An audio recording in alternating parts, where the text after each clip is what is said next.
A kú déédé àsìkò yìí. Kókó inú ìwé ìròyìn la mú wá fún yín láti inú àwọn ìwé ìròyìn ilé wa. Orúkọ tèmi ni Ọmọgbémisọ́lá ọmọ Alọ́gọ̀madẹ̀.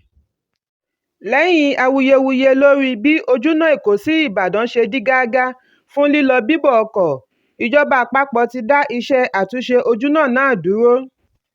Adarí iléeṣẹ́ àtúnṣe fún ìpínlẹ̀ Èkó, arábìnrin Olúkóredé Kesha, nínú àtẹ̀jáde rẹ̀ sọ wípé dídá iṣẹ́ dúró yìí yóò ṣe àdínkù sí súnkẹrẹ-fàkẹrẹ pàápàá jùlọ lásìkò ọdún Iléyá.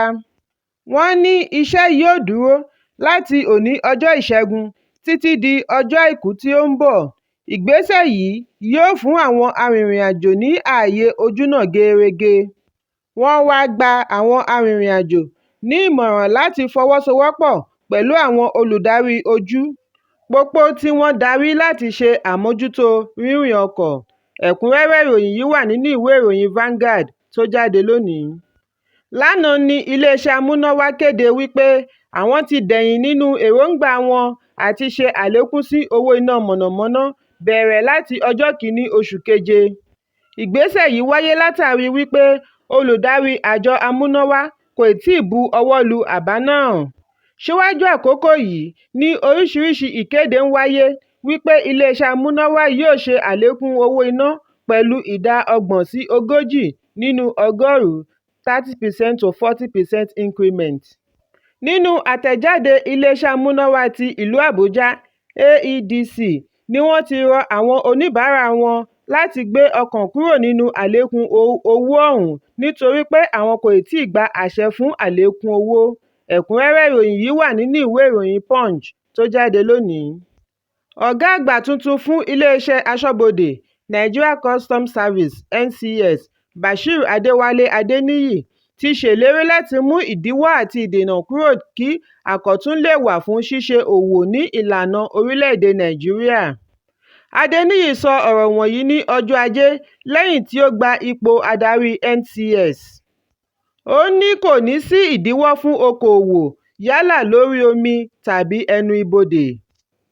Nínú ọ̀rọ̀ rẹ̀, ó ní láti ọdún 8 sẹ́yìn ní iléeṣẹ́ aṣọ́bodè ti gùnlé ṣíṣe àyípadà fún ìlọsíwájú, ṣùgbọ́n ní báyìí àwọn dúró lórí ìtẹ̀síwájú tí yóò mú ọjọ́ ọ̀la rere wá. Ẹ̀kúnrẹ́rẹ́ ìròyìn yìí wà nínú ìwé ìròyìn Daily Post tó jáde lónìí. Igbákejì ọ̀gá ọlọ́pàá yányán kí ó tó fẹ̀yìntì, Nuhu Ribadu ni ó bẹ̀rẹ̀ ipò rẹ̀ tuntun lánàá gẹ́gẹ́ bí olùbádámọ̀ràn fún ààbò National Security Adviser NSA, pẹ̀lú ìlérí láti tọwọ́ ìwà ọ̀daràn bọlẹ̀ kí àlàáfíà lè jọba lórílẹ̀-èdè Nàìjíríà. Ribadu ni ó gba ipò lọ́wọ́ ajagunfẹ̀yìntì Babagana Monguno lẹ́yìn tí Ààrẹ Bọ́lá Tinubu yàn án ní ọjọ́ 19 oṣù yìí. Ribadu ni alága àkọ́kọ́ fún àjọ tó ń gbógun ti ìwà ìbàjẹ́ àti ìṣòwò ìlú kúmọkùmọ EFCC. Ààrẹ Tinubu kọ́kọ́ yàn án gẹ́gẹ́ bí olùbádámọ̀ràn pàtàkì ní ọjọ́ 15 oṣù yìí, ṣùgbọ́n lẹ́yìn ọjọ́ 4 tí ààrẹ ṣiṣẹ́ gbáléǹgbàta lórí ààbò orílẹ̀-èdè ni ààrẹ rọ Monguno lóyè tí ó sì fi Ribadu sí ipò rẹ̀. Níbi ayẹyẹ ìyànsípò yìí lánàá ní ìlú Àbújá ni Ribadu ti jẹ́jẹ̀ẹ́ láti mú èròǹgbà àwọn ọmọ orílẹ̀-èdè lórí rẹ̀ ṣẹ kí ó sì dáàbò bò wọ́n lọ́wọ́ àwọn agbésùmọ̀mí, agbébọn àti ajínigbé. Ó ní àsìkò ti tó fún orílẹ̀-èdè láti jẹ ìgbádùn àlàáfíà bíi ti àwọn orílẹ̀-èdè mìíràn. Ó tẹ̀síwájú wípé èròǹgbà ààrẹ ni láti dáàbò bo ilẹ̀ wa, òun yóò sì ṣiṣẹ́ papọ̀ pẹ̀lú àwọn tí ọ̀rọ̀ kàn láti mú ìlérí wọ̀nyí ṣẹ. Ribadu wá rọ gbogbo ọmọ Nàìjíríà àti àwọn òṣìṣẹ́ lọ́kùnrin àti lóbìnrin fún ìfọwọ́sowọ́pọ̀ wọn. Nínú ọ̀rọ̀ rẹ̀, NSA àná, Monguno jẹ́rìí wípé Ribadu jẹ́ ẹni tí ó yẹ fún ipò náà nítorí ó ní ìmọ̀ ìjìnlẹ̀, òye ààbò orílẹ̀-èdè wa sì yé e dáadáa. Ẹ̀kúnrẹ́rẹ́ ìròyìn yìí wà nínú ìwé ìròyìn The Guardian tó jáde lónìí. Lánàá ni ààrẹ àná Muhammadu Buhari ṣẹ̀ṣẹ̀ fọhùn lórí wàhálà àyọkúrò ìrànwọ́ epo tí ó fi sílẹ̀ fún ààrẹ Bọ́lá Tinubu. Ó ní bí ó bá jẹ́ wípé òun ṣe àyọkúrò ẹ̀kúnwó epo ni ààrẹ bọ́lá tinubu pẹ̀lú ẹgbẹ́ òṣèlú all progressives congress apc ìbá fìdí rẹmi nínú ètò ìdìbò ààrẹ.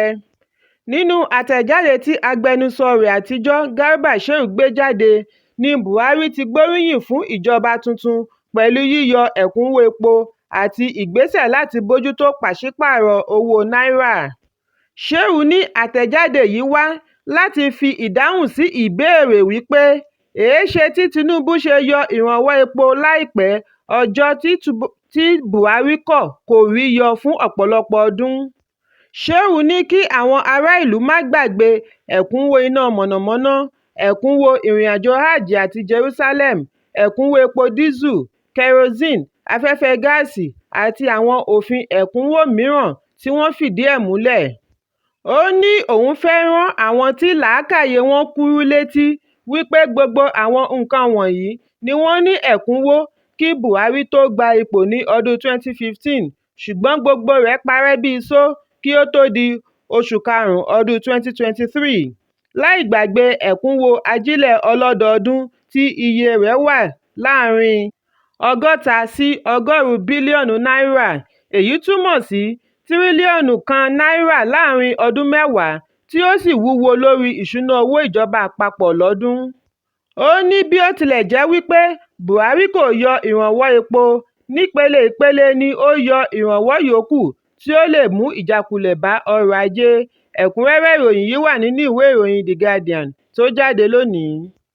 Adarí ikọ̀ Àmọ̀tẹ́kùn fún ìpínlẹ̀ Ògùn, David Akínrẹ̀mí ti di olóògbé.